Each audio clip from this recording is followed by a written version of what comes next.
Bismillahirrahmanirrahim. Assalamualaikum warahmatullahi wabarakatuh.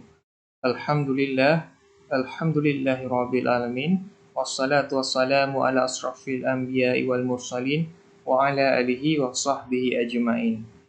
Pada kesempatan kali ini saya akan mempresentasikan tentang sistem politik hukum investasi Indonesia, politik pintu terbuka, politik hukum ekonomi, legal values, dan investasi di Indonesia.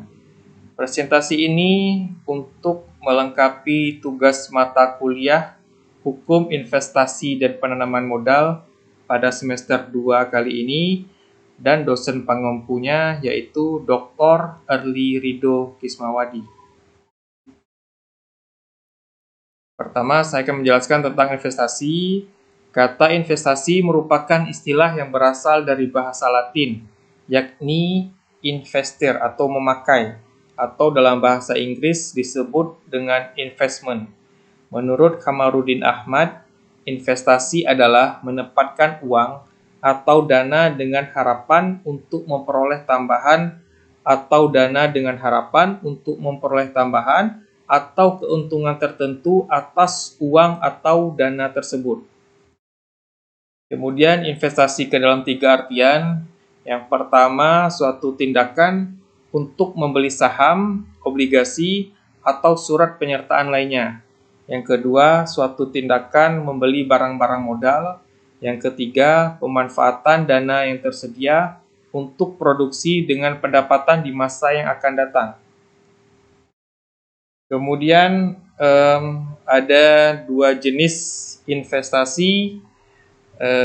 Yang pertama itu investasi yang bersumber dari modal asing, PMA, dengan mana pembiayaan berasal dari luar negeri. Kemudian ada beberapa kelebihan dari PMA tersebut. Yang pertama itu sifatnya permanen atau jangka panjang. Yang kedua, memberi andil dalam alih teknologi. Yang ketiga, memberi andil dalam alih keterampilan. Dan yang keempat, membuka lapangan kerja yang baru. Sedangkan investasi yang bersumber dari modal dalam negeri, yang mana pembiayaan berasal dari luar negeri. Kemudian ada beberapa faktor pendorong investasi. Yang pertama itu resiko penanaman modal. Bisa disebut dengan country risk. Merupakan resiko penanaman modal yang berasal dari karakteristik negara tujuan penanaman modal. Para pakar dan praktisi pada umumnya menggolongkan country risk ke dalam 4 sumber risiko, yaitu risiko politik, risiko keuangan, risiko transaksi, dan risiko sistem. Kemudian rentang birokrasi, hambatan penanaman modal. Menanamkan modalnya di Indonesia adalah birokrasi yang berbelit dan memakan waktu yang lama. Kemudian transparansi dan kepastian hukum. Nah, kalau masalah transparansi dan kepastian hukum, modal utama untuk menarik para penanaman modal masuk ke suatu negara atau daerah. Yang keempat itu alih teknologi.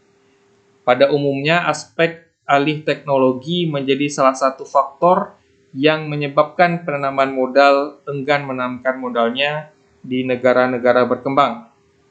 Kemudian adanya jaminan dan perlindungan investasi. Bentuk perlindungan kegiatan penanaman modal telah berkembang dari yang menggunakan kekuatan hingga sekarang menggunakan aturan yang dibuat untuk melindungi kegiatan penanaman modal. Kemudian yang keenam itu ada ketenaga kerjaan. Ketenaga kerjaan menjadi salah satu faktor pertimbangan bagi penanam modal dalam melakukan penanaman modal di suatu negara, dikarenakan hal tersebut berkaitan langsung terhadap proses manajerial dan kegiatan produksi perusahaannya. Kemudian ketersediaan infrastruktur. Infrastruktur dirasakan sangat penting untuk kegiatan usaha. Dengan infrastruktur yang memadai, efisiensi yang dicapai oleh dunia usaha akan semakin besar dan investasi yang didapat semakin meningkat. Kemudian keberadaan sumber daya alam. Hal ini menjadi salah satu faktor terpenting di para penanam modal dikarenakan sumber daya alam merupakan salah satu komponen penting dalam hal menjalankan roda usaha, khususnya pada tahapan produksi. Kemudian akses pasar. Pasar merupakan faktor penting bagi kegiatan usaha penanaman modal dalam memasarkan hasil produksinya. Selain itu ada insentif pajak dan non-pajak. Yang terakhir adalah mekanisme penyelesaian sengketa. Kemudian manfaat investasi yang pertama itu menciptakan lapangan kerja. Kemudian menciptakan kesempatan untuk penanaman modal. Kemudian yang ketiga, meningkatkan ekspor di negara tuan rumah.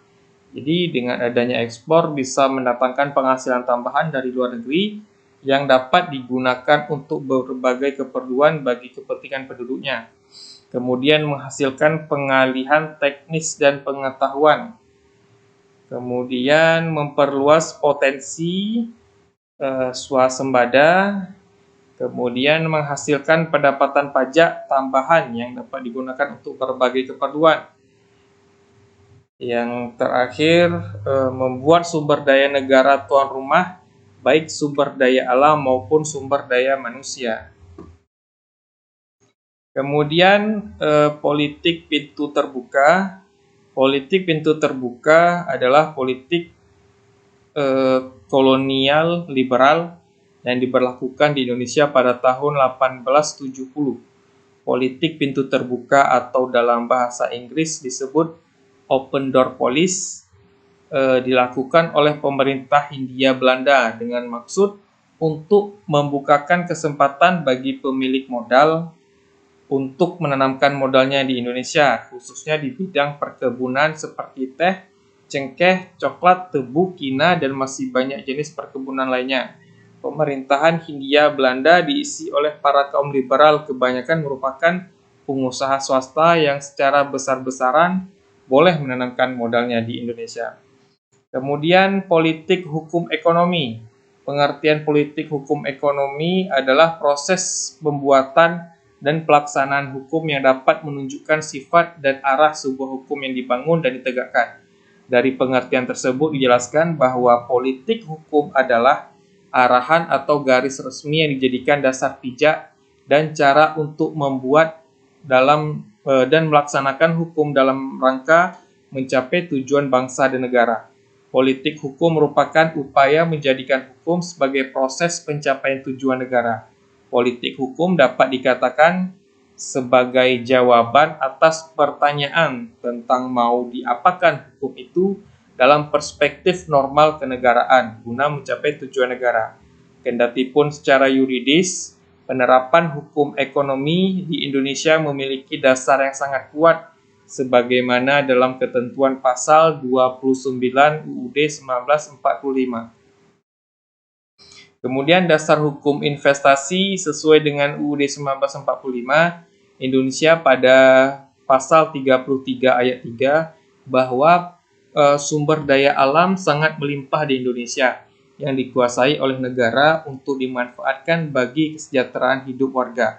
Dalam arti bahwa negara memiliki peran yang sangat penting dalam pengelolaan sumber daya alam. Penyerapan prinsip-prinsip hukum penanaman modal dalam rangka menciptakan iklim penanaman modal yang baik adalah untuk mewujudkan harmonisasi penanaman modal. Mungkin itu saja presentasi dari saya. Mohon maaf jika ada kekurangan dan kesalahan. Saya akhiri, wabillahi taufik wal hidayah. Assalamualaikum warahmatullahi wabarakatuh.